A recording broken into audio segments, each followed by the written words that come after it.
Hi, your pilgrimage buddy is here. This is my reflection on reading the Bible chronologically for 1 year. If you watched the last video, we talked about day 43. But today, I'm going to rewind to day 33, which covers the reading from Sunday, February 2, 2025, taken from the book of Exodus, chapter 4, verses 18 until 31, the entirety of chapter 5 and 6, and chapter 7, verses 1 to 13.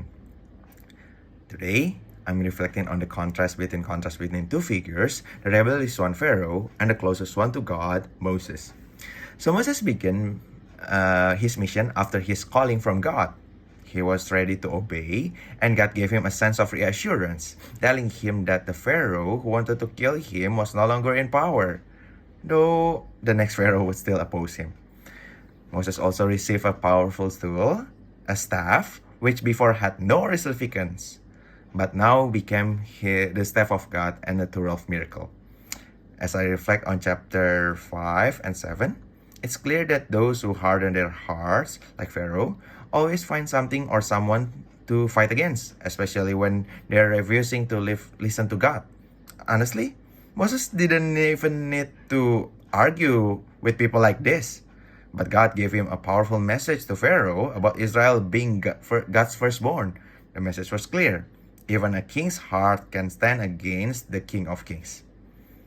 This makes me think of how, for followers of Christ, there's often an internal battle between what God values and what my flesh desires. It's the tension that I find myself facing often, just as Moses did in his mission and as Pharaoh did in his rebellion. One moment that caught my attention was when Moses was heading back to Egypt with his family. He forgot to circumcise his son, which was essential for his family to be included in God's covenant. It's like Moses had this blind spot, and God had to step in and remind him of the importance of his obedience. Thankfully, Zipporah, his wife, was quick to respond to God's command, and Moses learned from this experience as a reminder that I too have areas where I need to grow and learn. When Moses finally meets up with Aaron in Egypt, they begin their mission of gathering the elders from all tribes. So Aaron performed miracles which helped the people see that God had heard their cries. It's amazing how just knowing that God cares for their behalf was enough to return their trust. It's powerful how God could save the entire nation who once oppressed but now come together to God. So this is the first foundation that the book of Exodus gave to me. Believe and obey. I can't just do one. I need both. It's a reminder that faith isn't just about believing. It's about acting that belief. Today's reading, we see a great contrast between Moses, who is obedient and close to God, and Pharaoh, who is rebellious and hardened in his opposition to God's will. Now, looking at Pharaoh, this guy didn't know God, didn't respect him, and treated the Israelites like nothing more than tools for his profit. So, this is the battle between good and evil, where Pharaoh kept making things getting harder for Israelites. Of course, they were already struggled, began to complain. First to Moses, then Moses complained to God.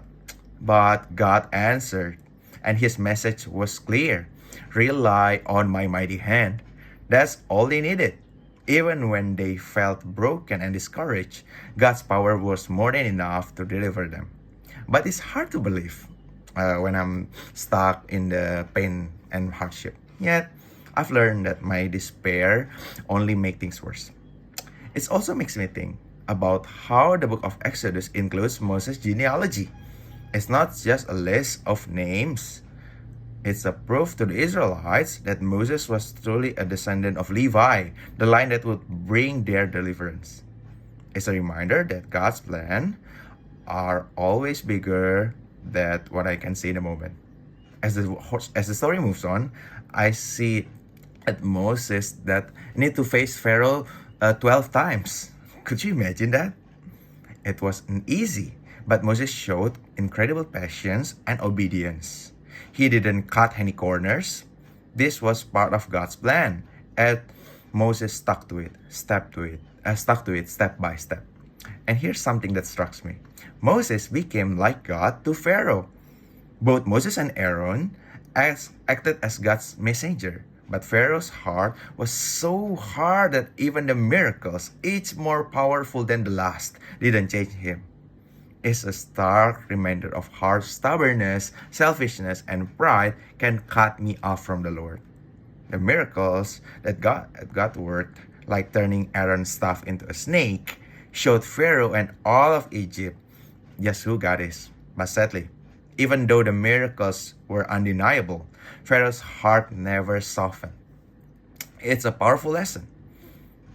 God can perform the most amazing signs, but if I harden my heart, I'll miss the message. As I reflect on the journey, I see the continuing battle between the good and the evil. Moses was obedient, humble, and faithfully followed God's lead, while Pharaoh, blinded him to the very power of the one true God.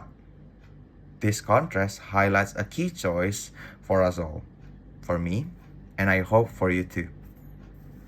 Will we humble ourselves in obedience like Moses, or will we resist like Pharaoh?